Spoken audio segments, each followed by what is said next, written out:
Good morning, I'm back. It's Wednesday. Don't know what time it is, but I'll tell you what I'm doing today. Some of my lads are out on a funeral, but I wanted to go on that funeral because I met that lass when she was at home before she passed away, and I genuinely wanted to go out on that service, but I can't because ambulance are just leaving. We've got somebody who's just passed away at home as well, so it's really busy at the moment. So they're going to bring that person to care, call our team, and then obviously I'm going to Asda before I do all else. I've got loads on today. No, I'm not going shopping. Well, I am going shopping. Yeah, I'm going to Asda shopping. I'm going for some Easter eggs. So I've got about 90 quid. So I'm going to go and buy some Easter eggs. I've rung them up this morning, Asda at Handsworth. Spoke to a bloke who were, he were alright, I suppose, just doing his job. And I said, I'm going to come in and I want 90 quid for them eggs at like £1.50. Now you can only have 6. So what do you mean I can only have 6? 6 maximum. I said, aren't you selling them? Yeah, but we can't sell them all. So what are you going to do with them when you haven't sold them? I don't know, but we can't sell you more than 6. I said, of course you can sell more than 6. No, we can't. I said, well, listen, what I want to do is I'm going to bring my GoPro down, my camera, and then obviously go to customer service and ask if I can buy, let's say, 50. I'm not going to take them all, but buy 50. No, we can't sell you 50. I says, but I don't get it. I don't understand it. So I'll put a YouTube on and then you can explain why I can't have 50 eggs if I want to buy them. So you won't sell me 50 bags of sugar? I don't know. I says, I don't get it, kid. I'm sorry, I don't understand it. I thought shops sold things. Anyway, I'm going down to see if I can get these 50 eggs for kids in community. Might do, I might not, we'll see. I'm also, while I'm down here, going to get some pyjamas. I used to say pyjamas. Pyjamas. The pyjamas. So I'll probably get. We've got 6. They're not for me pyjamas. I don't wear pyjamas. I've got some in case I have to go in hospital, but I don't wear them. Too much information.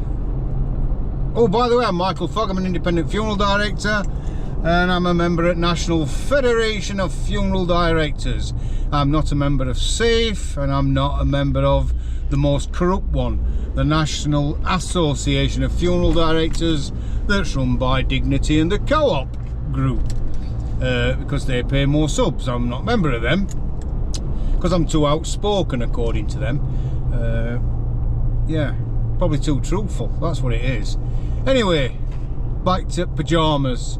I'm going to buy some pyjamas. I'll probably get 6 pair of pyjamas, and they're for loved ones, because sometimes somebody comes into care and they haven't got any clothes with them, or very little, let's say.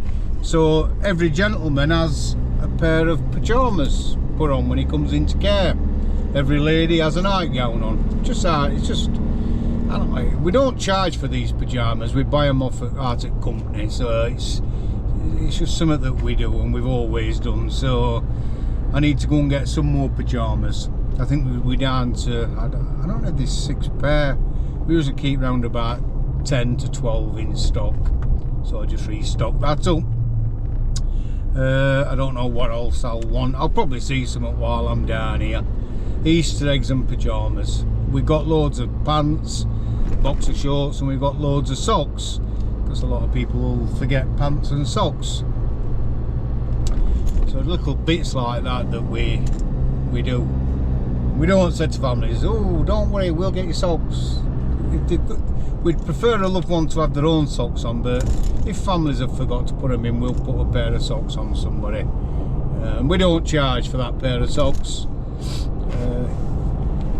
That's what you do, innit? Anyway,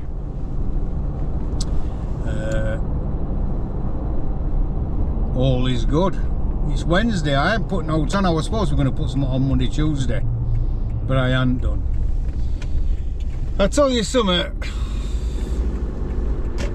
They're on about calling lads up, our lads, to go fighting because we ain't got enough feet soldiers, and I think it's disgusting. First of all, I don't think they'll be able to get half a, well, they'll not be able to get any young uns today to go and fight, because it's not like it were in 1945 where people wanted to go and fight for the country. I mean, young lads at 14 were going and signing up to get the King's Shilling.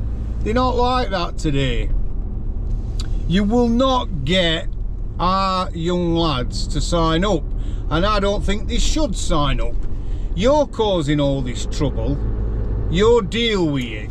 Don't send our lads for cannon fodder, our children and grandchildren.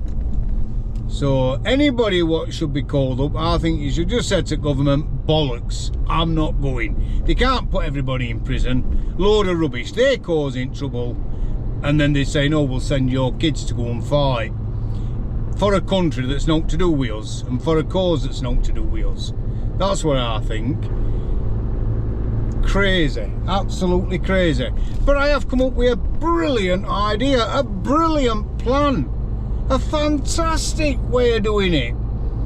Get down to Dover and all them places, and when they land in them boats, instead of putting them in a hotel, get them fitted out with a British Army uniform on.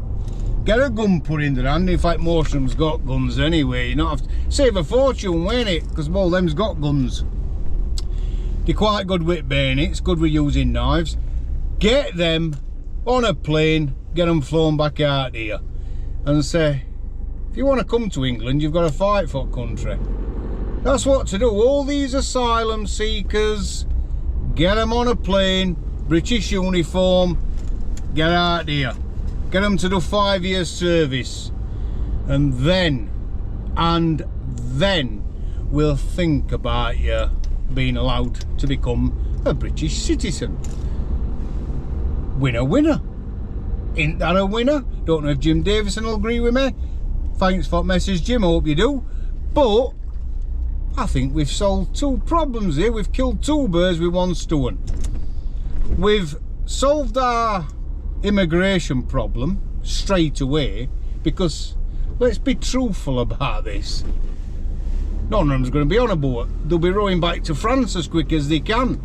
Or lots of them. Nah, I don't want to fight. Well, no benefit. No benefit. Fighting. No, not for me. It is, my friend. Not for me. Yeah, it is for you. That's what you're going to do. I know you'll get pussycats and oh, Timmy, the people's got human rights. Yeah, they have. Our sons and grandsons have got human rights too.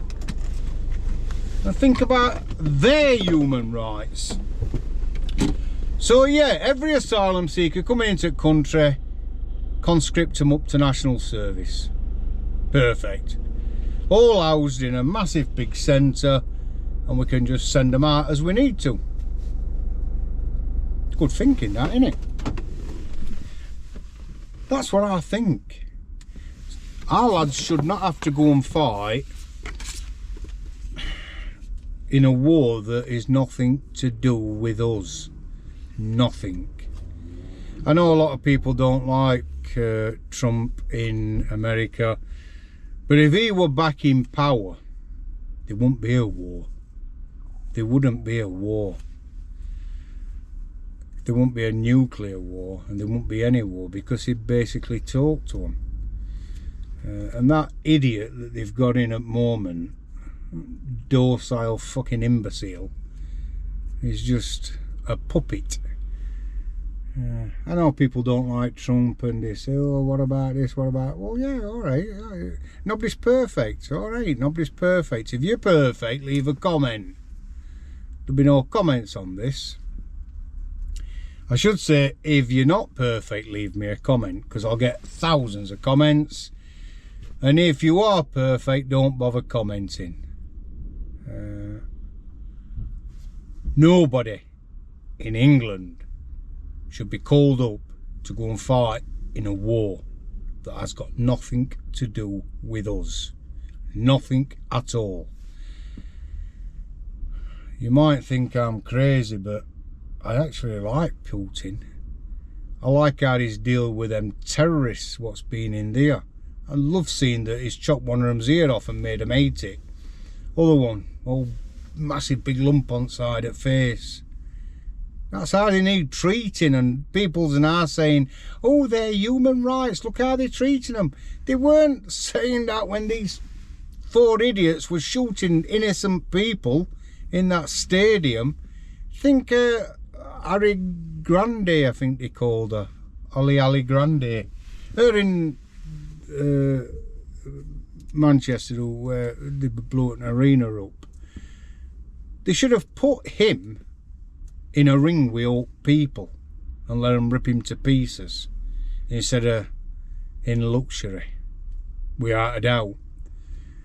If our British police had have beat him senseless like that, or our forces, there'd have been a right outcry. Why? Well, I just don't get it.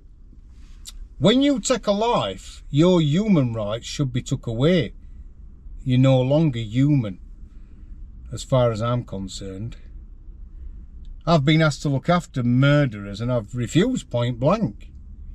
I was asked to look after a lad who was murdered, thrown under a tram, and shortly after, the person who chucked him under a tram on West Street died, hung his son, and family came to me and I says, I can't look after him.